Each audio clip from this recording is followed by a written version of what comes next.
Am I extremely and unbelievably late for Blu-ray Additions from last year? Yes, I am. Am I still going to do them? Yes, I am, because my mantra in life has always been, it's better late than never. That might not be the best mantra to live by, but I still got my diploma. And so, I live by it. But anyway, the real reason I'm doing this so late is because I get a lot of movies. It's genuinely a problem. I'll admit that. But I love movies so much, and I want to watch as many of them as I can so I can talk about you, because I love film and I love talking about film. And so I wouldn't feel right if I just got up here and started just naming off every movie I got without having seen them. And so in the end, if that means I'm a bit late, I'm sorry about that, but it's just the way I want to be able to talk about movies with you guys. So I really am sorry if this is late, but I really hope I can still entertain you with this. And with that, I really hope you enjoy this video. Starting us off is Fellini's 8.5. This is Fellini's most accomplished film, his best film in my opinion. But my recommendation is don't start with that one for Fellini. I actually learned this from a video Martin Scorsese made. You got to start with like Knights of Cabiria, La Strada. La Strada's a great starting point. Start with La Strada, Knights of Cabiria, La Dolce Vita, his early works, and then move on to 8.5. Because 8.5 is a sort of autobiographical film about him. Semi-autobiographical.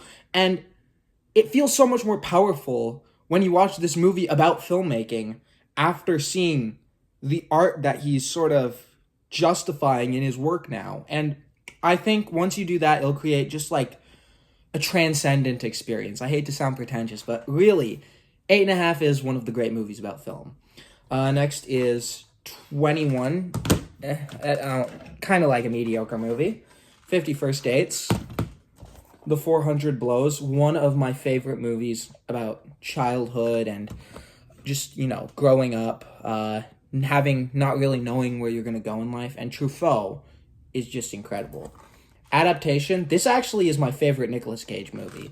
He plays two characters in it. It's just great. It's meta like any Charlie Kaufman movie, and it's awesome. A Fire. I'm really getting into the director of this, Christian Petzold, recently. I watched this, and I really liked it. I found it really fascinating to watch. And he has another film in the Criterion Collection called Phoenix that is just, wow. That movie is amazing. After Hours, this actually, I really like Wolf of Wall Street, but this might actually be my favorite Scorsese movie. Like, it's just a tight 90 minutes, no fat. It just works out so well, and it's such, like, a vivid, like, lively watch. I love it.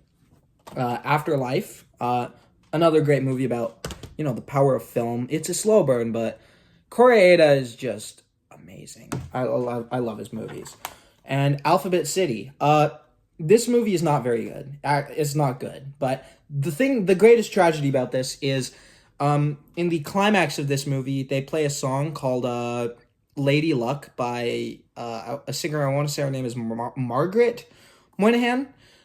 And it's an incredible song. It's amazing. I listen to it all the time. The problem is it's not on Spotify. So I have to either go to YouTube or rewatch this movie like a bum to actually listen to a song I like. Next, we got America Lost and Found, the BBS story. This includes Head, which is the Monkees movie, Easy Rider, 5 Easy Pieces, Drive, He Said, A Safe Place, The Last Picture Show, and The King of Marvin Gardens. I've seen Easy Rider, which I liked, and then 5 Easy Pieces, which is actually, that's one of my favorite movies. I think it's Jack Nicholson's best performance, too. It was shot in the Pacific Northwest and takes place a lot in Washington, I'm in Washington, so I gotta love it. It's really, really just a great piece of sort of new Hollywood American realism. I really like that movie. The American Friend, this is one of Wim Wenders' best films, and Dennis Hopper is amazing in it. There's a story, which is he came in to audition for this film right after filming Apocalypse Now. And so he actually auditioned dressed how he was in Apocalypse Now, like this dirty jungle fever sort of guy, just stuck in Vietnam. And he came into the audition and they liked him because he exuded that craziness from his last role. And it's really a great movie, and Robbie Mueller's cinematography is amazing. American History X. I'm not the biggest fan of this movie. I think it's sort of like has that distinct mark of a movie made in the early 2000s that feels like a more like obscene version of something your teacher would show you, that sort of like brushes on an idea but never really like, I don't know. The movie is very gritty, but at the same time it does feel very airbrushed for some reason. I don't know. Amour, Michael Haneke. Oh my god, that movie. Sorry, I knocked something over. Amores Perros. We watched this for my Latin American film class, and I loved it. That was a fun class, too. I'm not sure how to pronounce this. Anatahan. A bunch of guys get stuck on an island. I still need to see it. Anatomy of a Fall. Amazing court movie. And actually another court anatomy movie, Anatomy of a Murder. I really like this movie. George C. Scott in this movie. George C. Scott's one of my favorite actors. And Jimmy Stewart, too. Antoine Fisher. The Apartment. Billy Wilder's just one of the greatest filmmakers. Satyajit Ray's The Apu trilogy. I love Satyajit Ray. That's one of my favorite filmmakers. These movies will test your patience, for sure. I actually fell asleep when I watched Pather Panchali for the first time, but it rewards you at the end. It feels very the ending. Oh my god. At Eternity's Gate. This is one of my favorite Willem Dafoe movies. Him as Vincent Van Gogh is amazing. The Aviator's Wife. Romer is slowly becoming like one of my favorite filmmakers. I really like his movies. We got Babylon. This is not the Margot Robbie movie. This is a movie about sort of the Rastafarian scene in 80s London, and it's really, really fascinating. It takes a bit to get into the movie because it's entirely in Jamaican patois, so it's actually like, and they don't subtitle it. They just sort of like let you deal with it, so you have to sit for a minute and be like, what are they saying? But then about 30 minutes in, you're like, I get it now, and I dig it. Then we got the other Babylon. This is the Margot Robbie movie. I love this movie. Sort of like a dark Singing in the Rain. Bad Boys and Bad Boys 2. Classic action movies. Bad Day at Black Rock. This is just tight 80 minutes. You gotta love it. Badlands. So far, this is actually my favorite Terrence Malick movie. And this is his first movie, so it's really crazy. Barry Lyndon. A great Kubrick movie. I gotta say, I'm not a big Kubrick fan as some other film nerds. I still admire a lot of his movies, and Barry Lyndon's one of them. The Beast Must Die, really underrated Spanish noir. Beau Travail, Claire Denis, gotta love it. The Before trilogy, this is like great date prep. Anytime you have a date, you just watch Before Sunrise, and then just...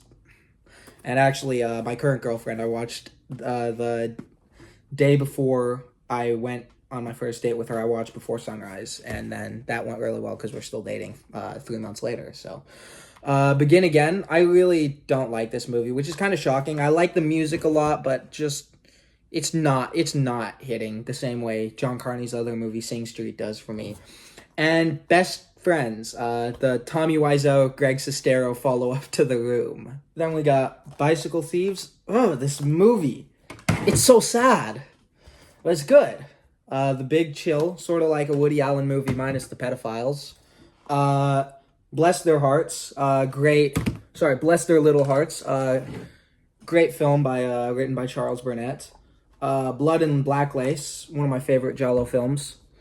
Blue Collar. I'm starting to get really into Paul Schrader because, we already know he wrote Raging Bull and Taxi Driver, but I really like his film Mishima, A Life in 4 Chapters. That's one of my favorites. And so I'm just pretty much scouring any watchable thing of his. And notice I said watchable because he did make things like Dying in the Light. Blue Velvet, rest in peace, David Lynch. I'm actually in the middle of a David Lynch marathon right now, and this is the last one I watched. So next up is Wild at Heart.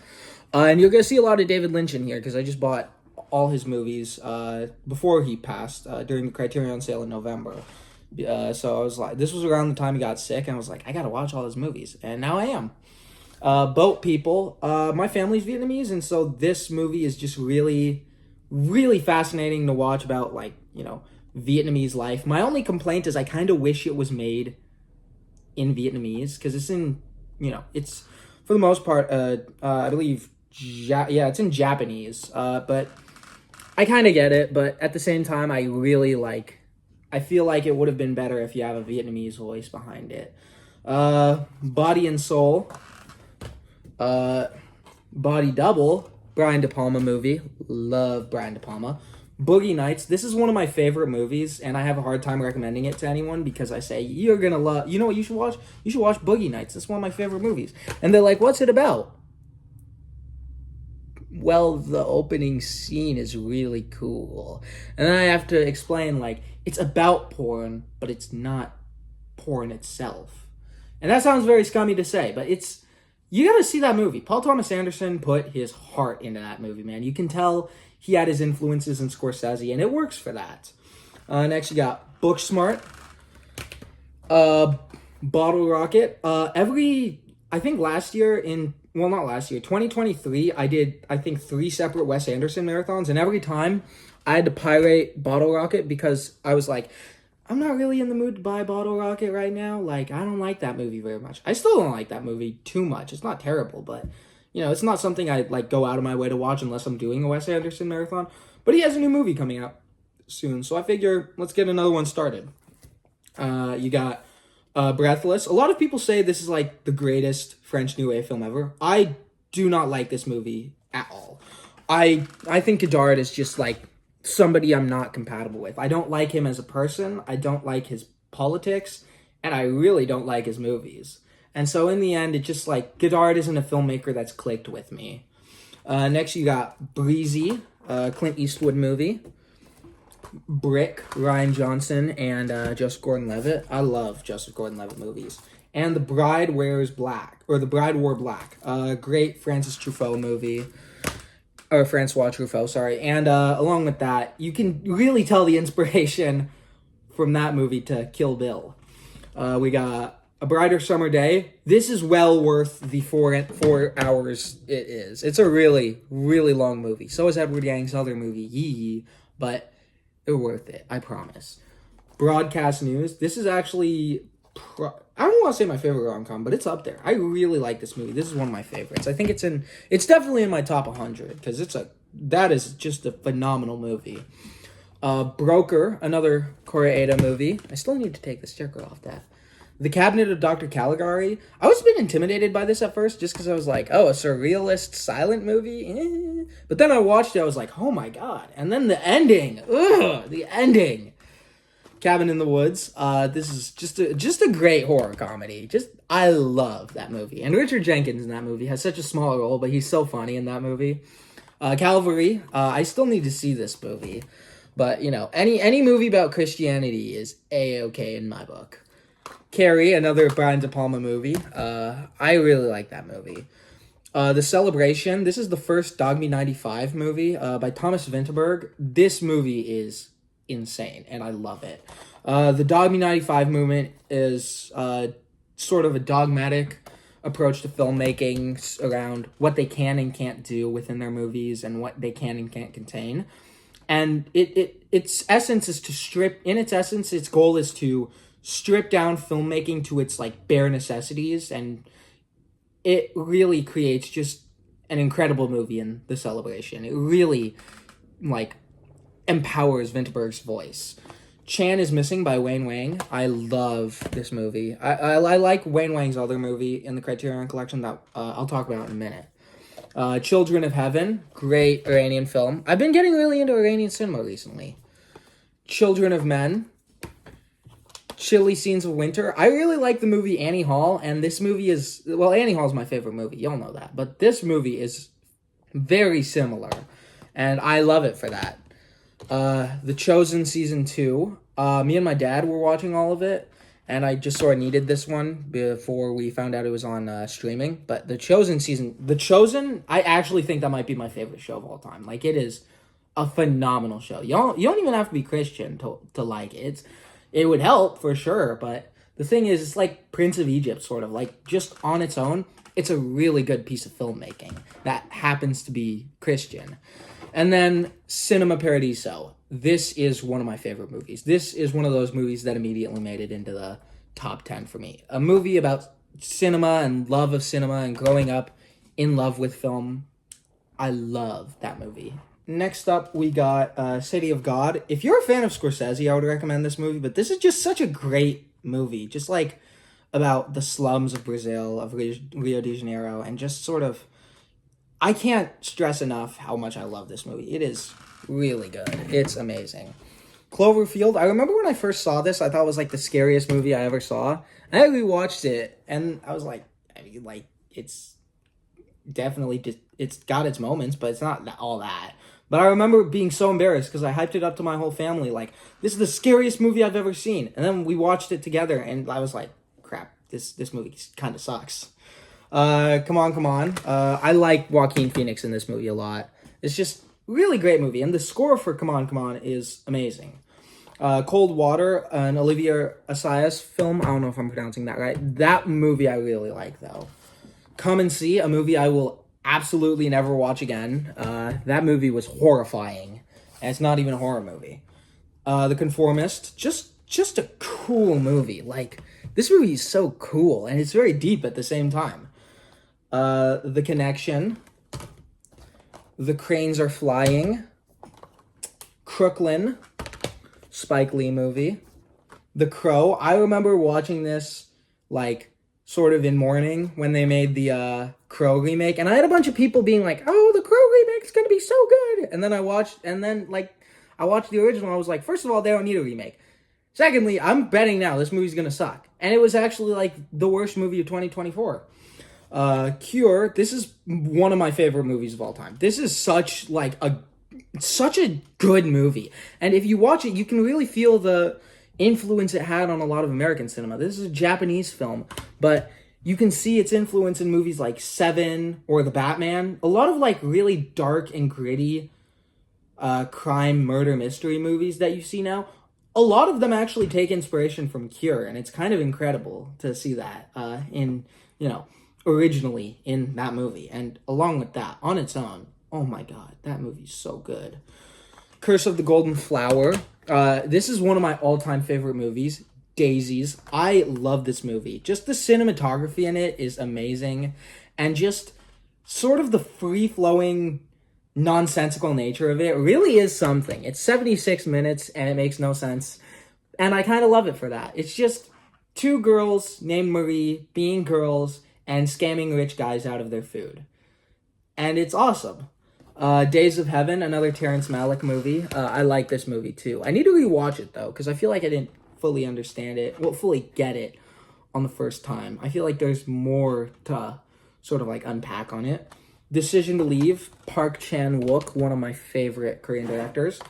Defiance, sort of like mediocre movie. It's nothing to write home about, but it's entertaining. Diabolique. Every time there's a Criterion sale, I always recommend one of two movies to people. If I see they're trying to look for a lot more like social realist movies, I'll recommend them Good Morning by Ozu. But if they have a lot of horror movies in their haul, I'm gonna be like, I got a movie for you, Diabolique. That is, I hate to pull a Cloverfield, but that movie genuinely is like the scariest movie I've seen in my life, because the ending just is haunting. And it's about these two women who plot to kill one of their husbands in a bath, but then afterwards, after they kill him, his body starts appearing like around where they least expect it, and it's just so creepy and eerie the whole time, and it's awesome. And I said we were going to talk about Wang Wang's other movie. This is it, Dim Sum, A Little Bit of Heart. That movie is amazing. Just sort of like a really like contemplative movie about like the Asian American experience. It takes a lot of inspiration from Ozu, my favorite filmmaker, and so for that reason, I really love that movie. We got Dogfight, just sort of a great rom-com.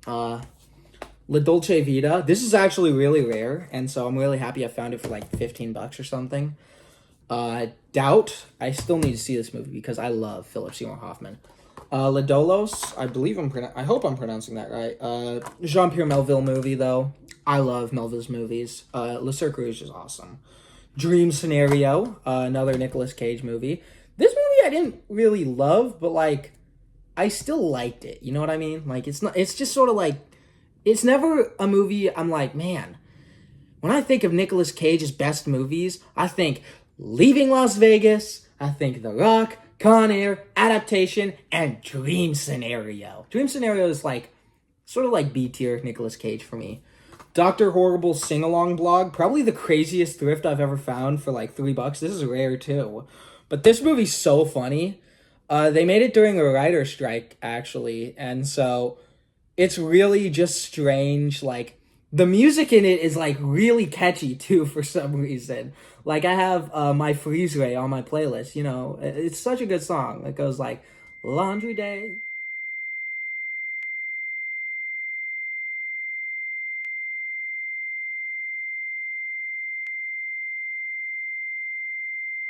Oh, I love that song. Oh, it's so good. And that movie's really good too. Neil Patrick Harris is really funny in it. Drive My Car, depressing 3 hours of my life. Wanted to kill myself afterwards. Just a time. Earrings of Madame de. This movie's so good. Wes Anderson and Paul Thomas Anderson have both called this one of their favorites, and it's amazing. And along with that, I feel like it doesn't get enough love as like sort of a really great depiction of love in Christ. Like, I don't think enough people give it credit for being like a really Christian movie. Like, you see this woman sort of leaving behind her possessions and turning to Christ and praying more, and you know, coming to love someone for that rather than the earthly value they bring to them. And in that case, it's her husband and giving her jewelry she doesn't want or doesn't need. And just it's such a good piece of filmmaking. I really love it. And Max Ophuls really makes the most of that movie. I love that movie so much. The Elephant Man, so far this is my favorite David Lynch movie. It's just such like a strange, like perfect, like heartbreaking film. And I think about it all the time. Enough said. I need to watch. I got this movie because I learned who Nicole Holofcener was from BoJack Horseman. I was like, I might as well check out her movies. Eraserhead. This is another of my favorite David Lynch movies right now. I actually I watched this and it just stuck with me for a bit. And that's what I like about his movies right now. And we got Eyes Wide Shut, Kubrick, his final movie.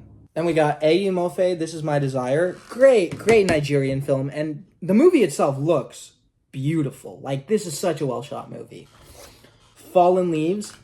I actually won a giveaway for a shirt from this movie by Mubi. And then it took them like 6 months to send me my shirt. And when I finally watched the movie, I wrote in my Letterboxd review, Mubi, where's my goddamn shirt? And then they sent it to me a few days later. The Fighter. I hate that David O. Russell makes good movies because I hate him with a burning passion. Fill Her Up with Super. This is just such a good movie about guys being guys, and the opening scene is just so like entertaining to watch. The guy just selling a car. The movie itself is very like nothing happens, but at the same time, it's all happening. Like, you know what I mean? Like, it's just I really like that movie, and I think more people need to see it. Flavor of Green Tea Over Rice. When we talk about Ozu, we usually talk about Late Spring and Tokyo Story, but I think more people need to talk about Flavor of Green Tea Over Rice because I think that's one of my favorites. It's so like beautiful and it has so much to say, but it says that so well. It's just such a really simplistic, beautiful story, as all Ozu films are, and I think it's just a great film. We got Four Lions. Definitely doesn't hold up on rewatch as much, but it's still a really fun movie. It's really funny. From Dusk Till Dawn. That's actually a good thing about doing this a little bit later in the year, because I just watched Sinners, which this movie is very similar. Sinners is very similar to this movie. I like Sinners a bit better, but this is still a really good movie. One thing I will say, though, is Quentin Tarantino is a freaky little dude in that movie. Then we got Funny Games. I watched this like 4 years ago and promised myself never again. But then one day I was like, I'm going to buy the Criterion at this movie and watch it again. I don't know what came over me. A Girl Walks Home Alone at Night. This movie's so weird. I saw it 3 times, never on Blu-ray, but I still have the Blu-ray. But I saw it in theaters recently, and it was so good. This is an Iranian vampire western. Tell me that doesn't sound awesome. An Iranian vampire feminist western. And it's so good. It's such a good movie. Like, I can't state enough how just incredible the movie is. It's just such a vibe, and it has my favorite needle drop in cinema history when they're playing Death by White Lies. Such a good scene. Gloria, sorry. You're going to see a lot of Cassavetes on this video. It's because I also got all of his movies because I wanted to watch them all. And I'm in the middle of, I think the last one I saw was Woman on the Verge of a Nervous Breakdown, which I did really like. We got The Graduate. We were going to watch this for my film history class, but instead we watched a documentary, which I was fine with, but I really would have liked to talk about The Graduate because that's just such a good movie. Like, you watch it and you're like, oh man, this really holds up for the most part. We got The Grand Budapest. The Grand Budapest Hotel. Wes Anderson can do no wrong after 2023. We're ignoring Asteroid City happened. That was something. Then we got Greg Araki's Teen Apocalypse trilogy. Shout out to these movies for pretty consistently having like the worst times for my mom to walk in playing. Like the worst scene my mom could have walked in on, that's always the scene she does walk in on. Like totally effed up, she walked in towards the end, which nothing really inappropriate about it. It's just sort of like bleak and like, and then the Doom Generation, she also walked in at I'm not gonna say what it is because there's kids watching here, but I will say it is the worst scene your parent could have walked in on. And if you've seen the movie, you know exactly what I'm talking about. It's that one. Yeah. Then we got Guardians of the Galaxy Volume 3. I saw this 3 times in theaters and loved it each time. It's just such a good movie. James Gunn, I have faith in him for the DC movies because he did a hell of a job with the Guardians. And then we got Guillermo del Toro's Pinocchio, which I really hope Criterion does more Netflix releases because I love knowing that I can save money and just watch it on Netflix. But then I can be pretentious and be like, actually, I spent $20 to have it in my hands to hold it. I have a problem. Then we got Gummo. A lot of people hype this up for being like the most disturbing movie they've ever seen. I mean, like, it's unpleasant at parts, but I wouldn't call it like hard to watch. The thing is, though, I'm not a big fan of this movie. It definitely has its audience. I'm just not in it. I think it's very unfocused in a lot of ways. Like it tackles so many themes at once that it sort of says nothing about any of them. Then we got The Grey, Liam Neeson fighting a wolf. Güeros, this is an incredible film. Is it Güeros or Güeros? I'm not sure. Then we got Happiness. Don't let the title fool you. This is not a happy movie. It's actually the opposite. But Dylan Baker in this movie is so funny to me. And I understand he's tackling a very sensitive subject matter. It's still hilarious to me. I laughed so hard in every single scene he's in. We got Harakiri. This is the highest rated movie on Letterboxd, and I can completely see why. Harakiri is amazing. It's a slow burn, but it's just so engaging. And it's long. Like I said, it's long, it's a slow burn, but it's engaging. It's very fascinating to watch. And the ending, too, it rewards you so much. It's really just a phenomenal film, phenomenal samurai film. Just one of my favorites, for sure. Heart 8, not a big fan of this movie. It's not my favorite P.T. Anderson movie, but it's also not my least favorite P.T. Anderson movie because it's not Inherent Vice. I don't like that movie very much. Harvey, I love Jimmy Stewart movies. Just that's one of the wholesome ones. Like it's so wholesome. A Hidden Life, Terrence Malick, his latest movie. I'm so excited for him to come out with another one. High and Low, one of my favorite Kurosawa movies, and if you've seen Parasite, you got to see High and Low. High Noon. Just a great cowboy movie. The Holdovers. One sec, let me get really close to the camera when I say this. I'm not going to talk about it too much because I already have a video on it. You got to watch the video. I'm actually really proud of that video. Please watch the video. But seriously, though, I really like The Holdovers, and I'm really proud of the video I made on it. I think it's my favorite video I've done. Then we got Household Saints. We talked about Dogfight earlier. This is another Nancy Savoca film. She's a great filmmaker, by the way. How Green Was My Valley. Probably my favorite John Ford movie, actually, now that I think of it. Husbands, Cassavetes, and I Can Only Imagine. And then we got The Incredibles. I actually haven't seen this movie since I was a kid, so I gotta rewatch it.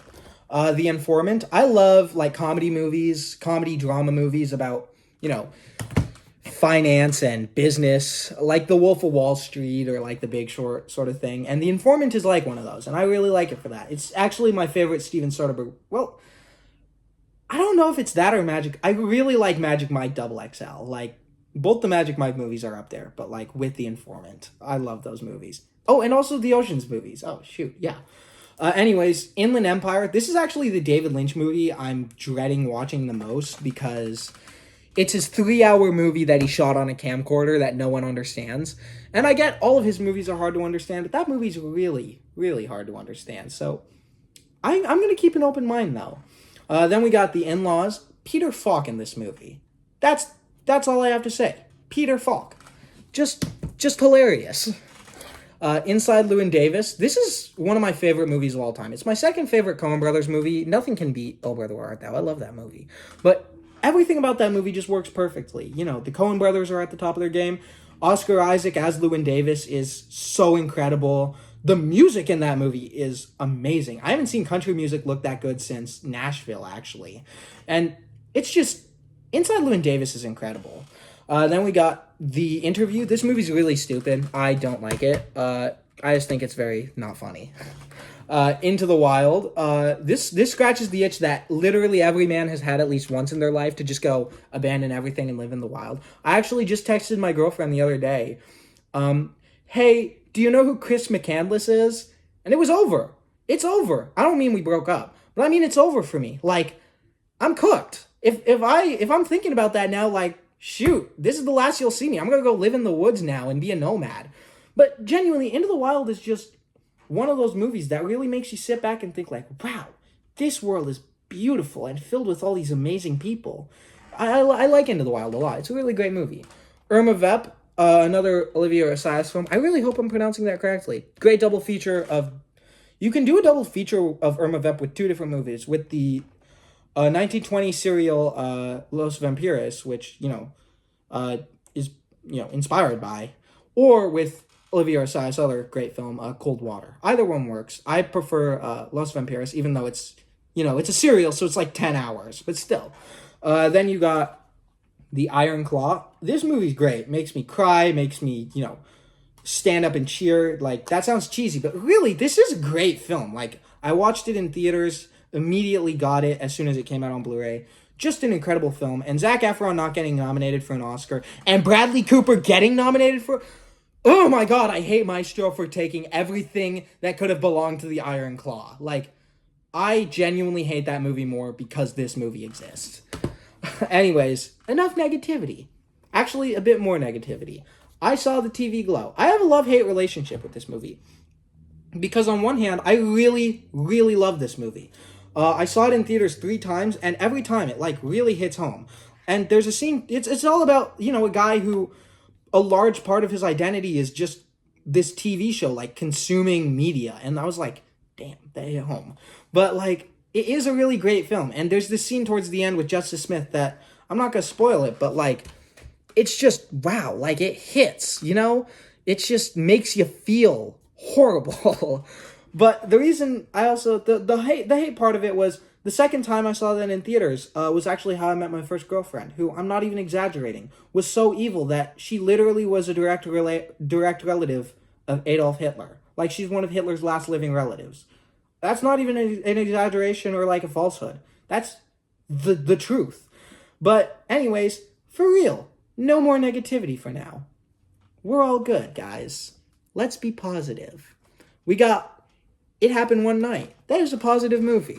I really like that movie. We watched that for my intro to film class, and I mentioned my intro to film class a lot. That was a very easy A for me. I needed a credit, and I got it. Very easy. I just talk about movies for 10 weeks. I, Tonya, really entertaining movie. I like Margot Robbie a lot in this movie. Sebastian Stan is hilarious in that movie. The part where he's they're driving all the way down to see Tonya to confront her, Tonya Harding. They're we need to keep, Paul Walter Hauser is we need to keep a low profile. And, as soon as he sees her, he's like, Tonya! F you! And then leaves. I love that movie. It's really funny. I Want to Hold Your Hand. This is for anybody who's a fan of those Richard Linklater, what's it called? Richard Linklater, Kevin Smith sort of hangout movies.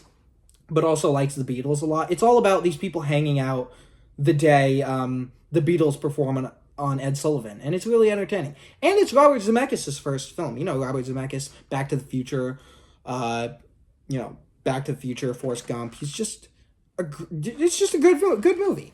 And then this is actually my favorite thing I bought that entire year. The Essential Jacques Demy. This comes with Lola, Bay of Angels, Umbrellas of Cherbourg, Young Girls of Rochefort, Donkey Skin, and A Room in Town, or Un Chum and V.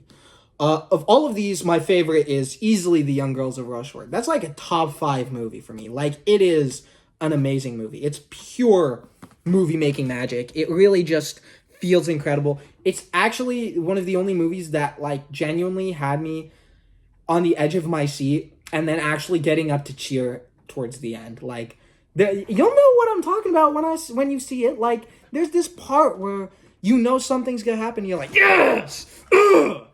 Yeah, I was cheering like I was watching the Super Bowl for this movie. But it's such a good movie, and all the songs are really great. And I remember watching all of these movies and, like, going to text my girlfriend, like, oh my god, you'll never believe what happened in this movie. Because all the movies, except Donkey Skin, are kind of connected in a way. Like, they all have these little Easter eggs. The most prominent of which is Lola, whose main character later appears as the villain in Umbrellas of Cherbourg, which is another one I really like. But the one thing I don't like about that box set is, of all of them, easily the worst, and the one that does not fit in, is A Room in Town. It's one of Jacques Demy's worst films. Michel Legrand actually didn't like the movie so much that he actually refused to work on it. And he's worked with Demy for all of his other movies. And so, watching it, you really feel a difference between it compared to another film in Demy's filmography that I like a lot more, Model Shop, which actually is a continuation of the story in Lola. And so I think Model Shop would have been much more like a much better movie to put in the box set than A Room in Town, which I think is just not a good movie. But I think that would have been a much better idea. It would have made it a lot of a better box set. But still, I think this is Criterion's best release. Just a bundle of joy. All of those movies are just, they're like pure happiness. And actually, another Jacques who's pure happiness, the complete Jacques Tati. This is a completely self-financed filmmaker. He pretty much lived and died doing what he loved, and he made just incredible films. His most famous is Playtime. My favorite is Mon Oncle. That is a phenomenal movie. Mon Oncle is just fantastic. It shows off Tati exactly how he should be sort of shown off. It really, just the gags in it too. And the reason I like Mon Oncle the most is I relate to it because I also once had a silly little dachshund named Daki. And so it's like perfect. But this is a great box set. My favorite, of course, Mon Oncle, then Playtime. Trafic is really good. Monsieur Hulot's Holiday, incredible. Just an all-around great box set. Then we got Jerry Maguire. We talked a bit about this. 5 films, John Cassavetes. My favorite so far is Woman Under the Influence. No, I actually got further. Okay, I got to Killing of a Chinese Bookie. I really like that movie too. I think, actually, Killing of a Chinese Bookie is pretty good. I said my favorite's Woman Under the Influence. Killing of a Chinese Bookie's up there. Like, that's a good movie. Those are just, Cassavetes, one of my favorite American filmmakers. Just incredible. One of my favorite filmmakers, period. JSA, Joint Security Area. Another great film by Park Chan-wook. We talked about him a bit earlier with Decision to Leave. The Judge. I, like most people who are currently watching this movie, only heard about this movie because I saw a TikTok clip of Robert Downey Jr. going like, answer the question, did you love me or not? Answer it! And then I was like, shoot, I'm sold on this movie. That looks awesome. And so, like, I just got the movie, thrifted the movie. Like, that, it genuinely kind of amazes me. That's the power of TikTok. Like, literally one clip put over a Subway Surfers gameplay makes a whole generation want to watch a movie. Then you got Judgment at Nuremberg. Just, I love courtroom dramas. This is a great one. Kess, this is a movie I really didn't expect to like, and then I watched it, and it's like one of my favorites. Like, it's incredible. Every scene in this, like, I could talk about so many scenes. The ending is incredible. The part where the teacher's like, or the guy's like, I'm gonna call my dad, and then the teacher's like, well, I'll call my dad. He's the heavyweight champion of the world. Or like the part, oh my god, the football scene. Ugh! This movie is so good. I love Kess. This is a phenomenal movie. I highly recommend it. One of my favorite, another great movie about childhood and growing up. And then we got Kids in the Hall, Brain Candy. I gotta say, not my cup of tea. I watched it because people were saying like, oh, this is one of the greatest comedies about mental health ever. And I watched it and I was like, man, I really don't like Kids in the Hall that much.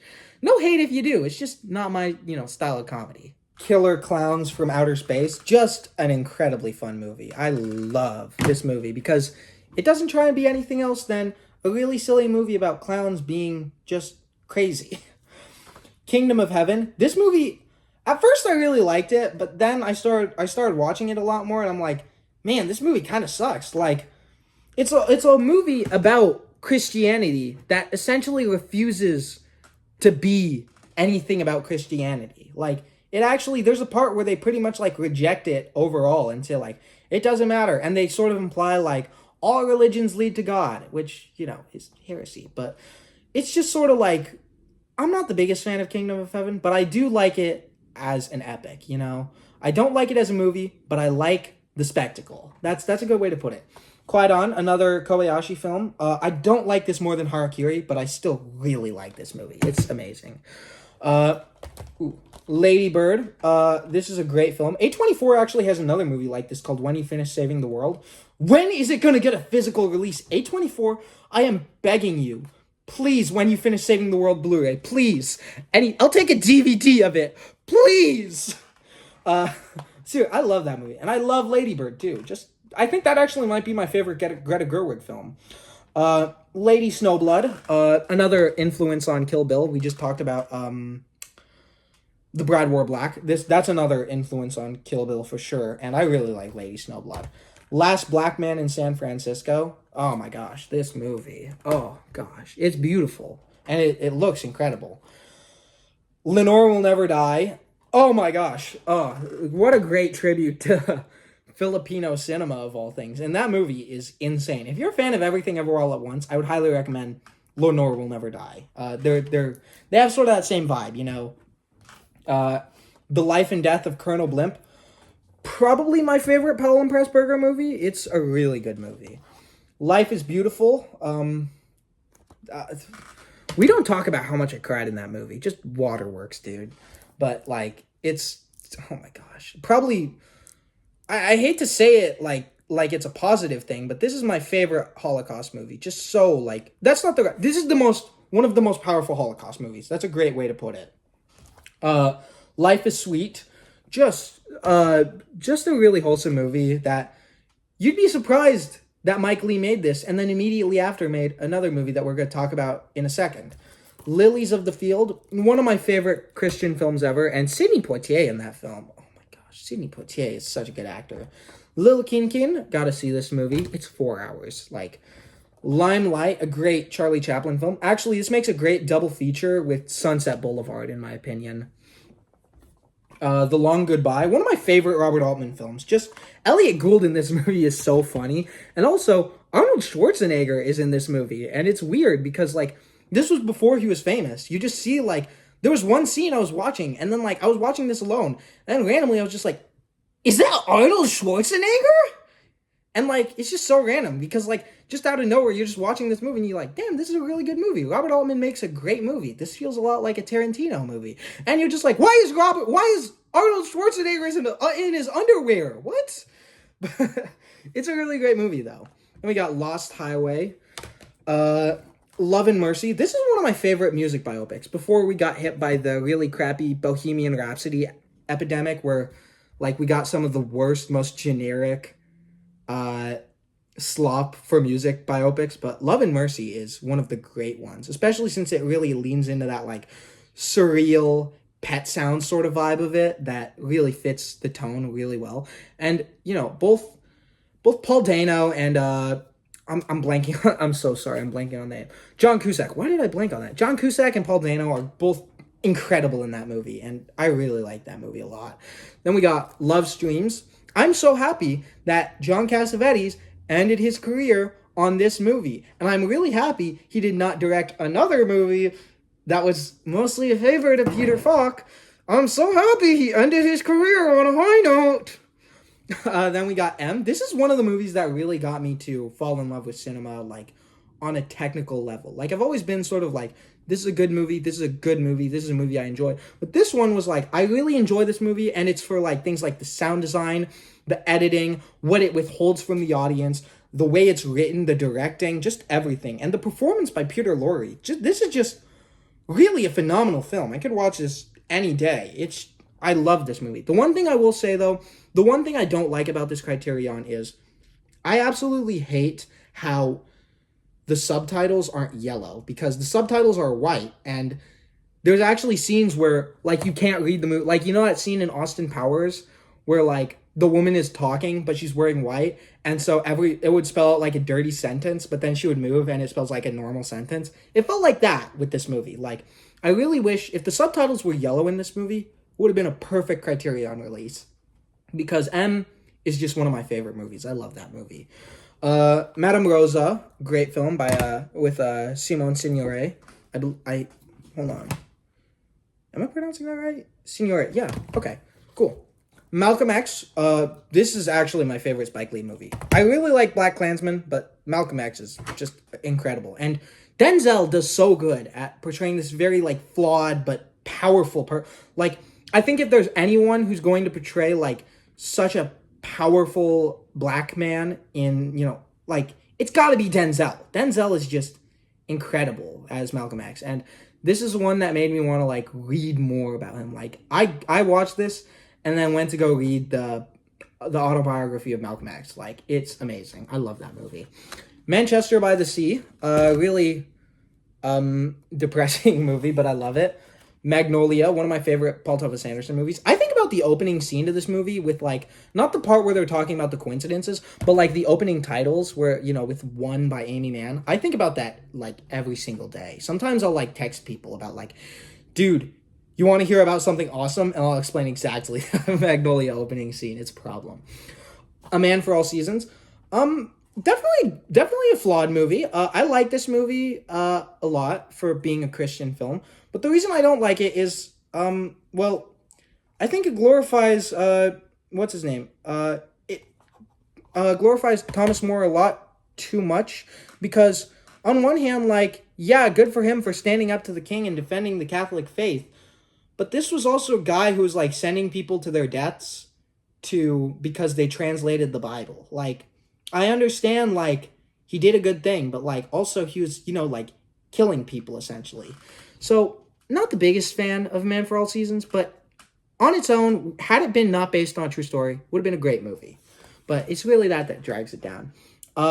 Man from Nowhere, I gotta see this movie. Pretty much just any time I see an Asian action movie, I'm like, that's gonna have some good action scenes in it.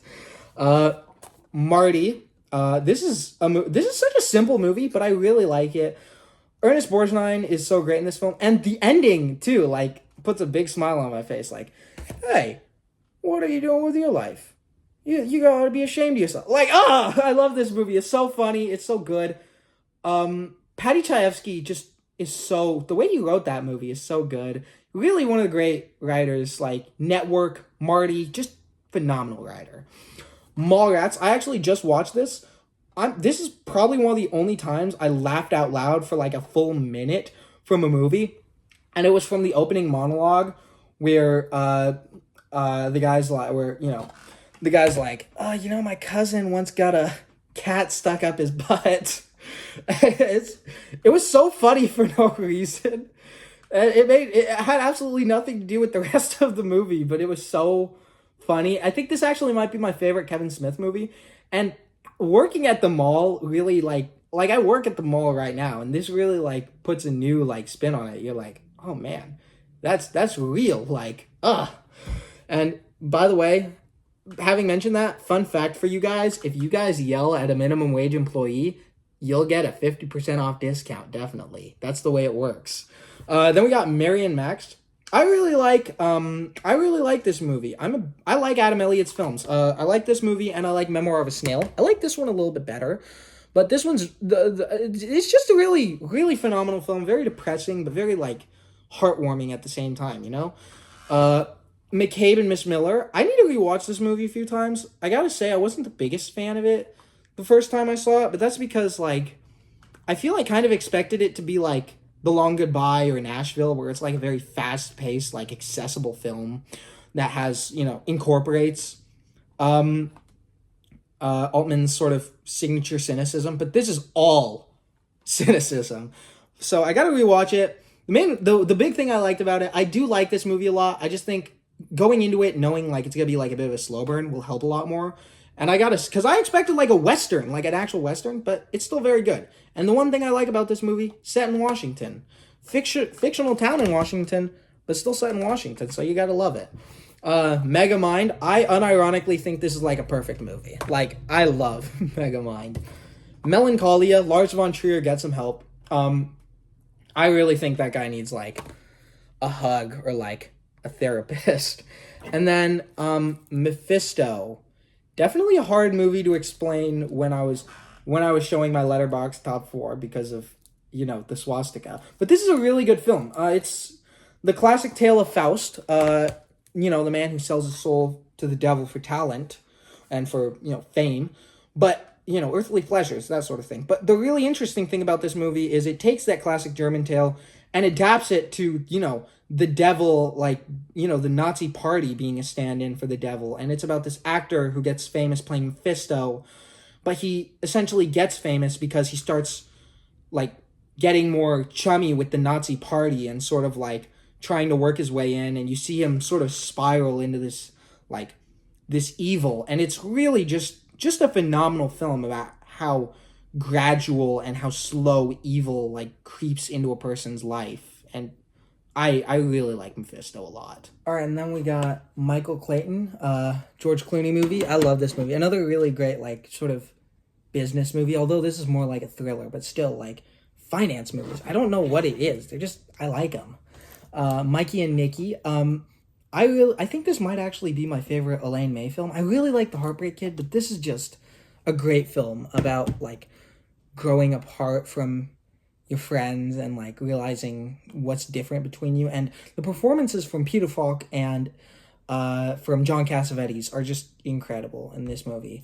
We got Millennium Mambo. I really love this like East Asian sort of neon lights sort of movie, like Wong Kar-wai sort of thing. And this is a really great one of that one. I love Millennium Mambo. Really incredible film about like memory and it's very romantic too. And speaking of neon romance in Asia, we got A Moment of Romance. Oh my gosh, this movie's so good, from Benny Chan, a great director. It's weird, I was watching this movie, and then my mom comes in and is like, what are you watching? And before I could tell her, she's like, oh, is this A Moment of Romance? I love this movie. I was like, you knew about this movie? What? But, like, sometimes I forget, like, she was like, this is one of my favorite movies. Sometimes I forget my mom has, like, elite ball knowledge of movies. Like, I remember I was watching Taste of Cherry, like, a couple of years ago, and she just walked in and was like, oh, is this the movie about the guy who wants to kill himself? I was like, what? How do you know that? How do you know? Who told you? But, like, yeah, Moment of Romance is a really good movie. I understand why my mom likes it. We got Monsieur Vincent. Shout out to the Vatican for putting me on this movie. I remember looking through their list of the top 45 greatest movies of all time, and that caught my eye, and it was really good. We got Mr. Smith Goes to Washington. I love old Jimmy Stewart movies so much. This is a great one. And Frank Capra, too, is another great filmmaker behind it. Mulholland Drive. This is the David Lynch movie I'm probably the most excited for. I think it's going to be awesome. So I'm excited for it. Mute Witness. This is very similar to a Brian De Palma movie called Blowout. They're both sort of about this person who witnesses something they shouldn't have over film, and so it delves in a lot about like film, and it's a very tense sort of thriller and political thriller. I really like this. I like Blowout a bit better, but this is a really great movie from Anthony Waller, the director of American Werewolf in London. That's a great movie. And then do you remember how we were talking about Life is Sweet? And I was saying like, oh, Mike Lee directed this other movie right after, and it's really weird that he just went to that. It's this one, Naked, which the title's misleading, but like still a very disturbing movie, very not at all like Life is Sweet, where Life is Sweet is very like optimistic and hopeful, and it's just people living out their lives, trying to do the best they can. Naked is about a guy doing the worst things he can, like just being evil, and it has a great performance from David Thewlis, who you might know from, is it Thewlis or Thewellis? I'm not sure. Who you might know from Harry Potter. And then we got, this is one I talked about with Inside Llewyn Davis, Nashville. Ooh, I love Nashville. The soundtrack to this movie of country music is so unbelievably good. I really like this movie a lot. It's probably my favorite Robert Altman movie, actually. We talked a bit about Robert Altman before. This is my favorite of his movies. It's just so, like, lively, and it still incorporates a cynicism into it, and it feels so, like, energetic, and, like, it has so much to say, and it has 24 main characters, but somehow the movie juggles them all perfectly, and it's really just a perfect movie. One of my all-time favorites. And also, look at the original poster for this movie. Like, isn't that cool? The original poster for this movie is awesome. And then next we got Nebraska. Alexander Payne's been doing something for me recently, like Nebraska, and we talked about The Holdovers earlier, and there's another later, Sideways. Like, I don't know what it is. He's just like, he's hitting it out of the park for me. Like, I don't know what he's doing, but it's great. We got Night of the Hunter. Great, amazing film about good and evil. Spike Lee actually took from this film in Do the Right Thing. There's a part about good and evil with the guy on the knuckles, except in here it's the preacher, and there it's Radio Raheem. But it's really interesting how you see artists in dialogue like that. But Night of the Hunter, the thing that really amazes me is that Charles Laughton made one of the most influential, incredible movies of all time in Night of the Hunter, and then just never directed a film again. And that really is something. It's incredible. But he hit it out of the park on his only try, so good on him.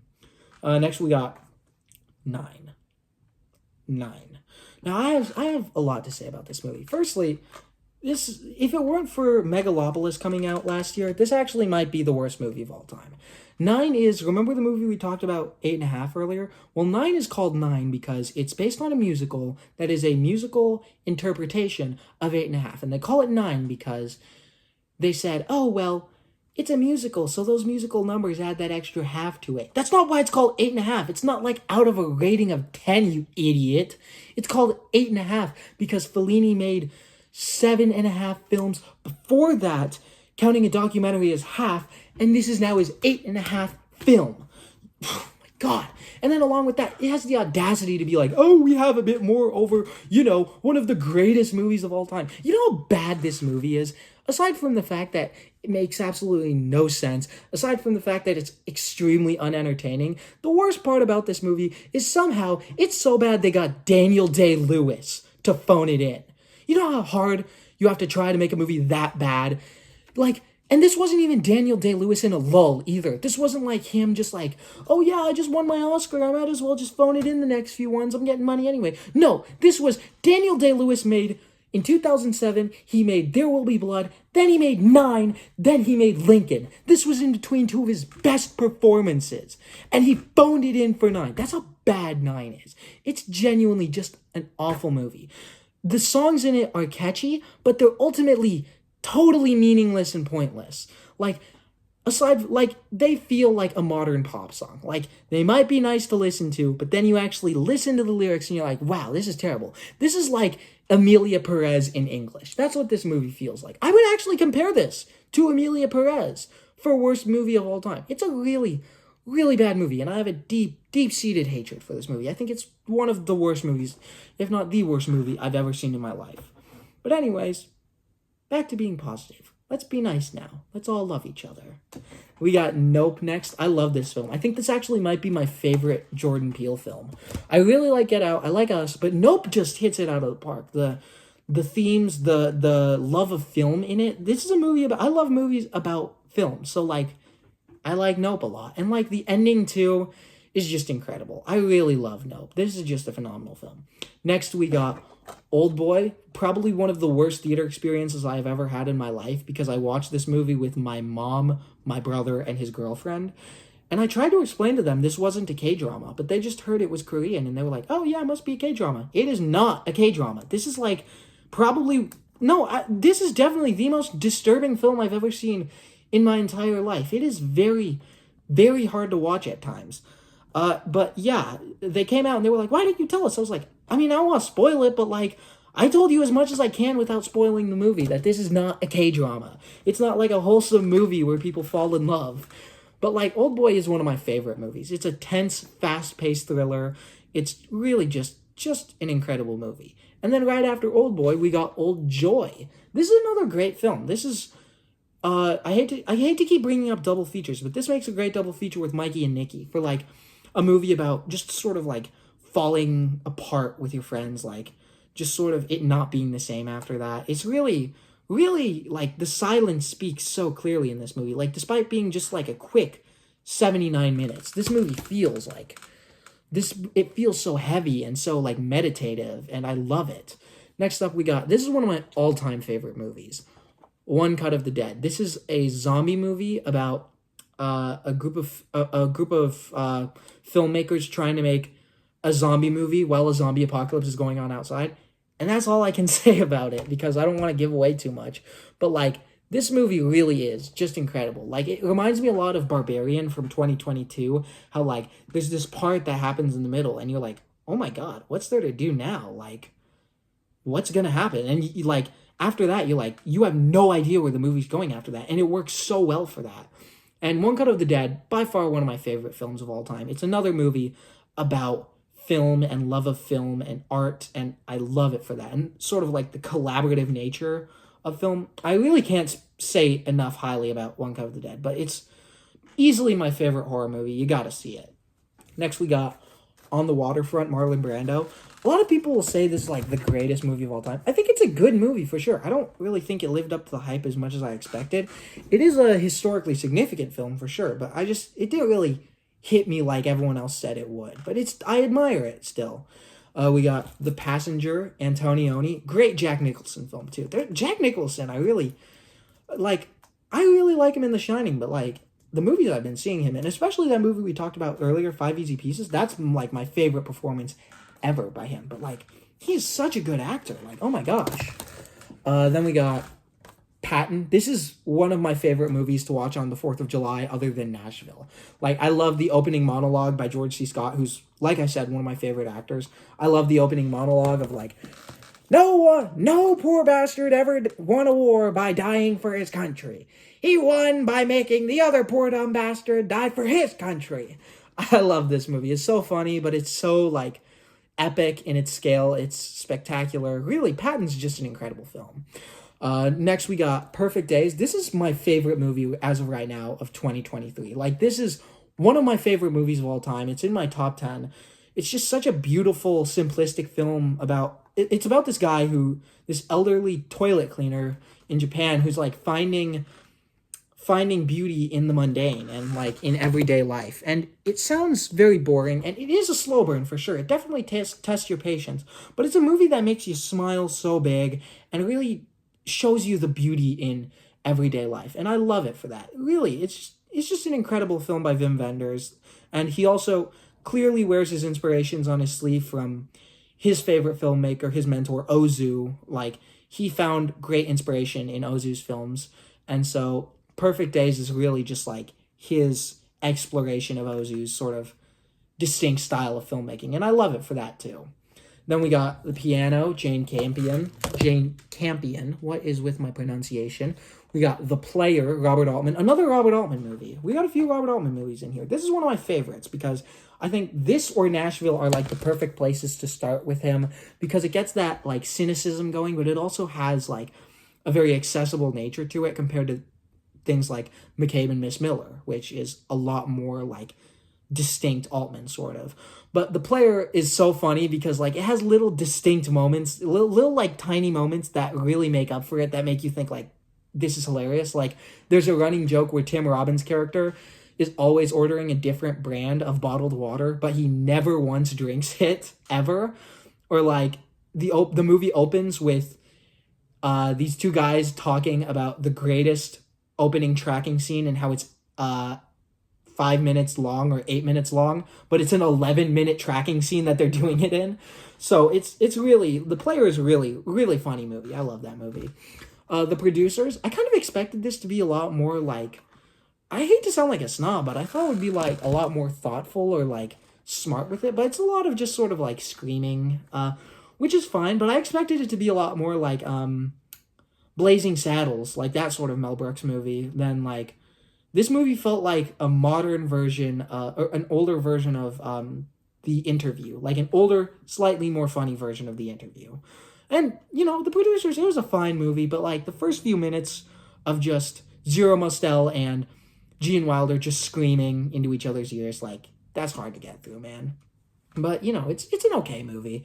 Next, we got The Queen of Cotsway. I hate to say it, but Disney sports movies are actually not that bad. Like, $1 Million Arm, Remember the Titans, Queen of Cotsway. They're actually pretty good movies. We got Real Life, Albert Brooks movie. Albert Brooks, he was also in that movie we were just talking about, Broadcast News.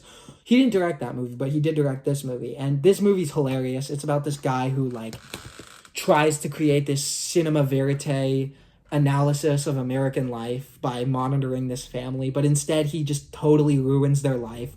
It feels very similar to the Philip Seymour Hoffman, Alec Baldwin movie, State and Maine, and it is very similar, but I really love Real Life. It's incredibly funny. The horse scene in this movie is so unbelievably funny. I love that movie. Then we got Red River, Howard Hawks, John Wayne. I think there's a lot to love about this movie. Also, this is a rare edition of it that comes with the book that this is based on, which is awesome. But I love Red River for a myriad of reasons. Monty Clift is great in it. The tension, the pacing, all of it's great. My favorite part of it, though, is that Howard Hawks understood John Wayne and put him in a villain role for this. And I think that's really fascinating. I love when movies take, like, a typical hero and put them in this villain role. Like, Collateral with Tom Cruise is one I really love where they do that. And Red River, John Wayne does so incredible as a villain in this movie. And it's really just a phenomenal movie. I really like that movie. And then we got Reign Over Me. I gotta say, this movie doesn't really hold up much after rewatch. I just sort of realized, like, wow, this movie kind of isn't that good. But, like, the thing that does hold up, though, is I think this is one of the best Adam Sandler performances by far. That's one of the things that for sure holds up. The writing doesn't, the directing doesn't, most of the story doesn't. In fact, a lot of performances in this movie are pretty bad. But Adam Sandler is incredible in this movie. And speaking of John Wayne Westerns, we got Rio Bravo. Okay, I'm about to drop a hot take on y'all. Y'all ready for this? I like John Ford, John Wayne Westerns, yeah? But I think Howard Hawks' John Wayne Westerns are just a little bit better. And that's not saying I don't like movies like The Man Who Shot Liberty Valance or The Searchers or How the West Was Won. But, like, Rio Bravo and Red River are really freaking good movies. But yeah, I really like Rio Bravo. That's an amazing movie. And then we got Risen. Okay, here's the thing about Risen. I like that there's Christian media out there I like that there's movies and TV shows that are out there that are glorifying God and uplifting the faith and helping believers and spreading the news of the gospel and the good news. I like that. That being said, I don't think Risen is a very good movie because, well, the first two acts are actually pretty good. It's about this Roman centurion who's trying to prove that the resurrection didn't happen in order to help Pontius Pilate. And this takes place like a few days after the crucifixion. So, the resurrection has happened. But he's trying to disprove it. But he finds more proof that it did happen. And he starts, as he grows closer to the case, he starts to come to Christ, come to God, come to the faith. And I think that's really awesome. But the reason I don't like it is the third act is when he starts getting close with Jesus and with his disciples. And it really goes off the rails there because they give St. Peter absolutely nothing to do. And I would argue he is one of the most important characters to a story aside from, Jesus. Because here's the thing. The movie is all about a guy who's leaving behind a life of sin and paganism to follow Jesus. Now, think about it. There's a comparison I like a lot that I heard that's like you have Judas Iscariot who sinned and doubted Jesus and ultimately betrayed him. And then you have St. Peter who sinned and doubted Jesus and even denied him. But ultimately he overcame that through his faith and realized that he is bigger than how he sins, and so he gave his life to Christ. And I think that's really just incredible. And you don't think like, I don't know, the idea of like an everyday Joe who sins but still managed to become like one of the most important figures in Christianity, you don't think that could have been like something to help develop the character at all? Instead, what they do with St. Peter in Risen is basically he doesn't say a single sentence in the entire movie. At least not a regular sentence. All he does is say like one word really loudly and then do nothing for the next like 5 minutes. Like he gets pretty much written down to going like, water, water, or like, brothers, let's fish, pull, brothers. And that's his whole role in the entire movie. I think it's really stupid, and they wasted like one of the most beautiful parts of the Christian faith, I would argue. And so I think if you're gonna watch like modern Christian media, my best recommendation is The Chosen. That's just a great show. It's a show adaptation of the Gospels of the story of Jesus, and it's really incredible. Like that is, like I said, that's my all-time favorite TV show right now. But so yeah, Risen, not the biggest fan, but I admire the message, and I think it is important that there are movies like it out there. Anyways, we got The Rules of the Game. This is a really funny movie. I really like The Rules of the Game. The Sacrifice. This is a good Christian movie. I think there's only really 2 Christian filmmakers that would put like... Actually, no, there's a few. But one of the best Christian filmmakers up there, gotta be Tarkovsky. Tarkovsky is always up there. And that is by far his most Christian film. Other than maybe Andrei Rublev. I don't know. Then you got Le Samurai, another Melville film. And, dude, Alain Delon in that movie is so cool. Scanners, this movie sucks. It's terrible. The main performance is probably one of the worst main performances I've ever seen in my life. But the reason I got it is it's spine number 712 in the Criterion Collection. And so now I have like a consecutive run of spine number 698 all the way until 738, I believe. Like, the spine number is that little number right there, you see? And now my shelf looks so clean. I love it. I have a problem. Anyway, we got Scarface, another great De Palma film. The Scent of the Green Papaya. This is Tran Anh Hung, one of the greatest Vietnamese filmmaker, I would argue, of all time. And this is one of his best films. We have another film coming up, and that's like my favorite of all his movies, and we'll talk about that in a bit. A Separation. This is my favorite. Is it? I actually think this might be my favorite Iranian film. Like, this is a fantastic film. It's a courtroom drama. Asghar Farhadi, I hope I'm pronouncing that right. Asghar Farhadi is just phenomenal directing this film. It is really just one of my favorites. This easy place in my top 20. It's an incredible film. I highly recommend it. Shadows and Fog. Okay movie. Woody Allen. I got it off the dollar store. Shortcuts. This is like Magnolia, or not Magnolia, like Nashville. This is another Robert Altman hyperlink film. Like, you know, all these people living their lives and they're all sort of interconnected. Sid and Nancy, Alex Cox. Weird movie, but really good. Sidewalk Stories. Not the biggest fan of this film. I like the idea a lot better than the execution. Because the idea of making a modern remake of a Charlie Chaplin film, but applying, like, modern morals to it, like making an analysis of race, that sounds like a really good idea. But I feel like this is done very sloppy, and I feel like it very, like, doesn't have a full grasp of the ideas it's trying to talk about. Then we got Sideways. Definitely an interesting film. I really like I was talking about earlier, Alexander Payne has just had me on hold, had a hold on me recently. Silence. This is another one of my favorite Martin Scorsese films. Like, it's just really great. Then we got Silence of the Lambs. Ooh, this movie's good. I love Silence of the Lambs. Sleeper. This one's rare, too. This is a great Woody Allen movie. This was before Annie Hall, so it was like one of his more slapstick films. And my cousin really likes this movie. And I keep thinking, like, man, she would love Annie Hall. But, like, she's younger, like, much younger than me. It's like, Sleeper's okay. But Annie Hall, I wouldn't, like, show to a kid, you know? So, like, I'm fighting the urges to show off Annie Hall every time. Then we got Snatch. Brad Pitt in this movie's hilarious. This movie's hilarious overall. It's probably my favorite Jason Statham movie because it's the only movie where he's not doing the same thing as every other movie. The Soldier's Tale. This is really an incredible animated film based on a Soviet story, and it's just incredible. It really takes this classic story and just puts it in our modern day so well with technology and everything. I love that film. Son of Saul, just bleak, depressing, hard to get through. Incredible. Would watch again.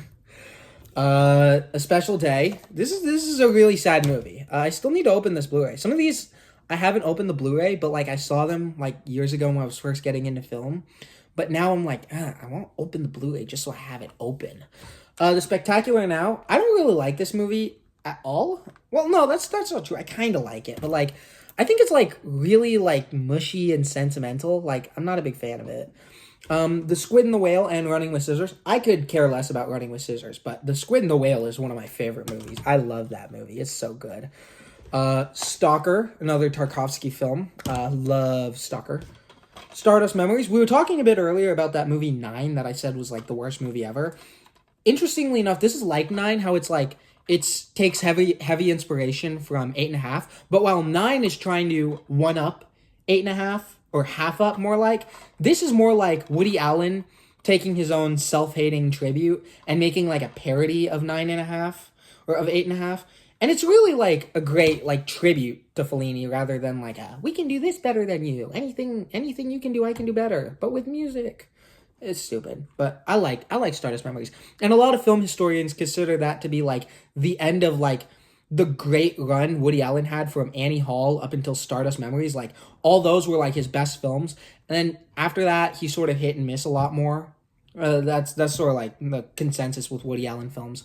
Then we got Steamboat Bill Jr. and College. I'm not a big fan of College. There's one bit in there that like you see it coming and you're like, wow, that's pretty bad. But Steamboat Bill Jr. I really like. Stoker, another Park Chan-wook movie. What is with Park Chan-wook directing the most like screwed up, messed up movies ever? A Story of Floating Weeds and Floating Weeds. I haven't seen A Story of Floating Weeds, but I have seen Floating Weeds. I like how Ozu will regularly like remake his own films, and I think this is one of the best. Actually, no, I don't think it's the best. I think Good Morning's his best remake, but this is another really good one because I love Floating Weeds. That's an incredible film. The Straight Story. I like how of all of David Lynch's movies, this is the one that confuses people the most because no one quite understands why after making like Twin Peaks, Blue Velvet, Elephant Man, was this before? This was before Mulholland Drive. Lost Highway. He just randomly made like a Disney movie and no one really gets it, but it works. Like this is a masterpiece. Stranger Than Fiction. This is a very, there's a movie we're going to talk about later called Synecdoche, New York. And I feel this is a very sentimental, non-confrontational version of Synecdoche, New York. Like, Synecdoche, New York is all about, like, the analysis of, like, mortality and sort of the pointlessness of your life and the beauty in that. While this is more of, like, the same thing, but, like, it's like, oh, actually, like, you know, it tries to be a lot more like, oh, actually, death isn't like, it won't actually happen to you. Like, you'll escape it somehow through love. It's like, it's kind of stupid. Like, I don't really like Stranger Than Fiction at all, really. I think it's very self-indulgent is the other thing. And then we got Submarine. This is like a great film. Really, you can definitely tell it's like inspired a lot by Wes Anderson, and I don't mind that. I love Wes Anderson, and this is just a really great film. And then next we got up Sullivan's Travels, starring one of my favorite old film actresses, Veronica Lake. Her in Sullivan's Travels and I Married a Witch, those are just excellent performances, especially the latter. I Married a Witch is fantastic. Then we got Swiss Army Man. This is a movie I actually learned to like less and less every time I see it because like every time I see it I recognize more like glaring issues with it. And that's weird compared to like the Daniels other movie, Everything Ever All at Once. Like every time I watch that movie, I love it more. Like I recognize more to love about it. So it's a bit weird how those two are different. And I understand Swiss Army Man is definitely will have its fans. It's just not my cup of tea. There's nothing wrong with liking it though. And then we got Synecdoche, New York. Remember we were just talking about Stranger Than Fiction and how it's like a overly sentimental, non-confrontational version of Synecdoche, New York. Well, Synecdoche, New York is just bleak as hell, man. It's all about like the passage of time and the inescapability of death. Like no matter what you do, you're gonna die. And like I think it's a really well written movie. And the opening scene of this movie where it takes place over one breakfast, but somehow inexplicably time is passing at such an alarming rate. Like it's one breakfast, but like in that span 3 months have passed. It's so confusing. The time mechanism in this movie is really confusing, and it only gets more confusing as you finish the movie. But like it's really something that you just have to watch and feel and then think about later to understand. Like I like those types of movies, like a puzzle movie. And then we got Tampopo. Remember when we were talking about Perfect Days? This was one of the Koji Yakusho films I got. And he's not in this movie as much. He's sort of like a side character. But I do like the opening of this movie where Koji Yakusho is like breaking the fourth wall. And he's like threatening to kill the guy because he's eating loud snacks in the movie theater. And then we got Tar. I really need to see this movie because Cate Blanchett's awesome. And then The Taste of Things. Remember we were talking about when we were talking about the Scent of Green Papaya. I was saying I have one more Tran and Hung film that's like my favorite. It's this. This movie is so good. The 39-minute opening sequence is just so entrancing to watch, and this really feels like I guess I would say like a pure and perfect use of film as a medium of storytelling. Like everything that can work in a film works in here. It's romantic. It really is like a sensuous feeling. Like you watch it and it's like you can taste the food and smell it. It's like really just an incredible film. I think that was actually my favorite film of 2023. I like Perfect Days a little bit more now, but those two go like back and forth because they're both just incredible films from that year. Then we got Chow Panton. This is another really underrated film that I love.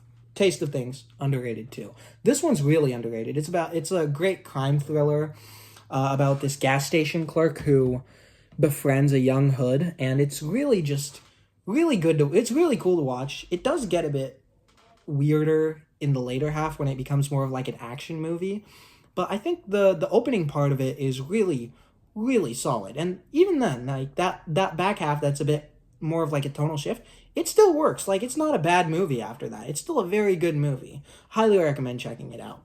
Then we got The Thin Red Line, another Terrence Malick movie. There's actually I got a lot of Terrence Malick movies this year, and there's actually one more coming up. But I really like The Thin Red Line. Then we got the Three Colors trilogy, Three Colors Blue, White, and Red.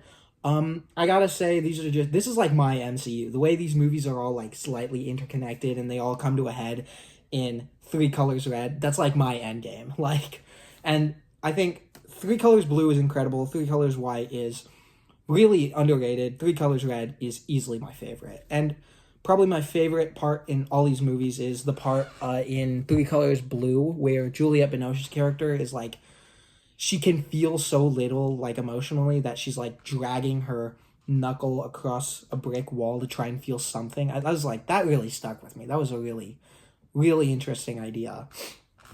Then we got Three Kings, another unfortunately great movie from David O. Russell. I like this movie's pacing. It's so well edited. The performances are incredible. The way it has the director's cynicism and incorporates it into the story, it's just incredible. Just my two complaints about it are, one, I think David O. Russell is an absolute scumbag and human trash.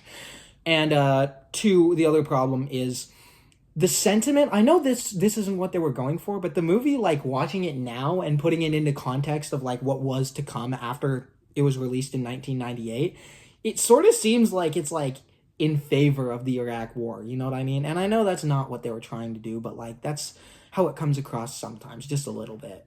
Then we got The Tin Drum, another great movie about childhood. If you're a fan of Jojo Rabbit, I would recommend this movie a lot. It's really, really good. I love The Tin Drum. Then we got, this is one of my favorite movies. This is a top 20, like, permanent resident there. Tokyo Story. This is Yasujiro Ozu's masterpiece. Like, it's not my favorite of his films. My favorite is An Autumn Afternoon, but this is undoubtedly his masterpiece. Like, this is Ozu at the height of his powers, just having, like, like full control of what he can do, really just hitting home emotionally. Like, this movie hurts to watch. It's about these this elderly couple who visits their family in Tokyo, but like no one wants anything to do with them, and you feel their loneliness, and it's really incredible how Ozu draws such emotion on what isn't said, and like he's sort of a subtextual director. I really like Tokyo Story. That's a phenomenal film. I love it. It's free on YouTube right now. You got to see it if you can. Then we got Tombstone, pretty much the greatest dad movie ever. You know how there's like certain movies you're like, that's a dad movie. Tombstone's a dad movie. Like, great movie. And Val Kilmer's great in it. Rest in peace. We got Too Late Blues, another Cassavetes film. Not my favorite, but it's still a very entertaining, very like Cassavetes-ish movie. We got Tootsie. This movie is hilarious. I love this movie a lot. Dustin Hoffman is really funny in it. Bill Murray is really funny in it. My favorite part is when he's trying to get a taxi it's like Mrs. Doubtfire where he dresses up as a woman and he's trying to get a taxi as a woman, but no one's stopping, and eventually he just goes into his man voice and goes, "Taxi!" I love Tootsie. That movie's hilarious. Touch of Evil, Orson Welles. Orson Welles is so cool, man. Like, I've been learning to really love Orson Welles since that film class, and oh my gosh, his movies. Then we got Trainspotting as well as Trainspotting 2. I'm going to drop a hot take again. I like Trainspotting 2 a little bit more. Just because, I don't know, like, there's just something about it. Like, I don't know what it is. It's just, I like Trainspotting 2 a lot. A lot of people don't like it as much as the first one. I think they're both, like, really great films. Then we got Final Terrence Malick movie. Yeah, Final Terrence Malick movie on here. Tree of Life. I really need to see this movie because I've heard, like, this is, like, life-changing type of movie. So I got to see it. We got True Stories. This is by David Byrne, lead singer of Talking Heads.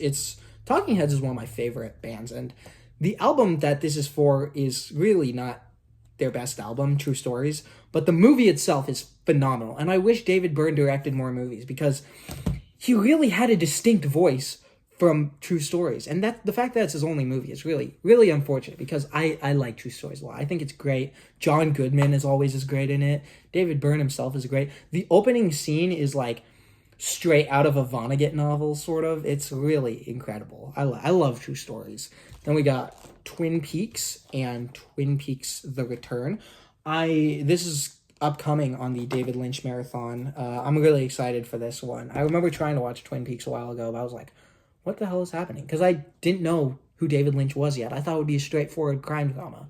I was very wrong. And so next we got United States of Leland. I never thought I would actually be upset about Kevin Spacey not being in a movie enough, but here we are.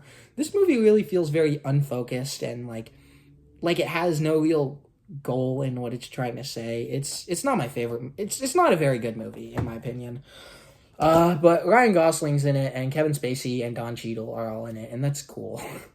We got The Untouchables, another Brian De Palma banger in here. Brian De Palma is hitting it out of the park so much in this video. We got Vanya on 42nd Street. Actually, this, I hate to say double feature again. This makes a great double feature with Drive My Car because both of them are sort of like this analysis on the cultural impact of Uncle Vanya and Chekhov's work. And overall just sort of shows what it means to be a person and how that relates to being an artist. And Wallace Shawn and Andre Gregory movies really just are incredible. Like this and My Dinner with Andre. They're just fantastic. And then we got Sidney Lumet's The Verdict. I need to see this because I hear it's a great courtroom drama. Guys, I know this has been a long video, but we're in the home stretch now. We're almost there. And if you've been here this long, thank you so much for that. I really appreciate you being here for that long. It means a lot. Now let's get down to the final parts of it. We got Victims of Sin. You know that Latin American film class? First of all, that was like my favorite class I've ever taken. That was an awesome class. And I actually finished the year with my a 7-page essay on this and sort of the cultural importance of this, how it subverted the idea of the typical genre that it was a part of, this, female dancer genre that sort of portrayed women as like falling victim to their own actions and unmotherly.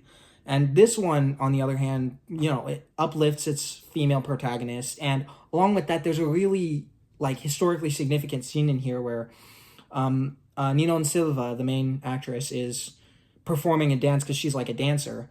and she's performing a dance, and she actually brings up a Afro-Latino player from the band to dance with her, and it's really just incredible because from that time, you like don't see that. But Victims of Sin is really an incredible film about this nightclub dancer who risks everything trying to rescue a baby from the trash. It's a great Christian movie as well. It's a great Christian movie because Catholicism has deeply rooted itself in Mexican culture, where this movie originates. And along with that, it's just a fantastic piece of feminist filmmaking, fantastic piece of Latin American filmmaking, just a really underrated film. I highly recommend it. We got The Virgin Suicides. This one hit too deep. Well, hold on. I promise, this will be the last time I say double feature in this video. But this makes a great double feature with The Iron Claw. I really like The Virgin Suicides, though. I remember I had a teacher in high school who was really, really into Sofia Coppola because his favorite author was Jeffrey Eugenides, and so that put him onto The Virgin Suicides. And then he talked about Sofia Coppola so much in class. I was like, I respect him for that. We got The Wailing, horrifying movie, just horrifying, just incredible too. And we got The Warriors and The Warriors 2. This is actually, interestingly enough, not a sequel to this movie at all. So this movie is about a gang trying to get home after a gang leader after the leader of all of their gangs is assassinated. And so that one, it's like a crime thriller. This is a martial arts movie by Sammo Hung, Sammo Hung's awesome, by the way. What a great director. What a great, action filmmaker. But so that one is like a martial arts movie about, taking down evil crime boss and getting revenge for your fallen sensei. I really like The Warriors too. That's actually a really good movie.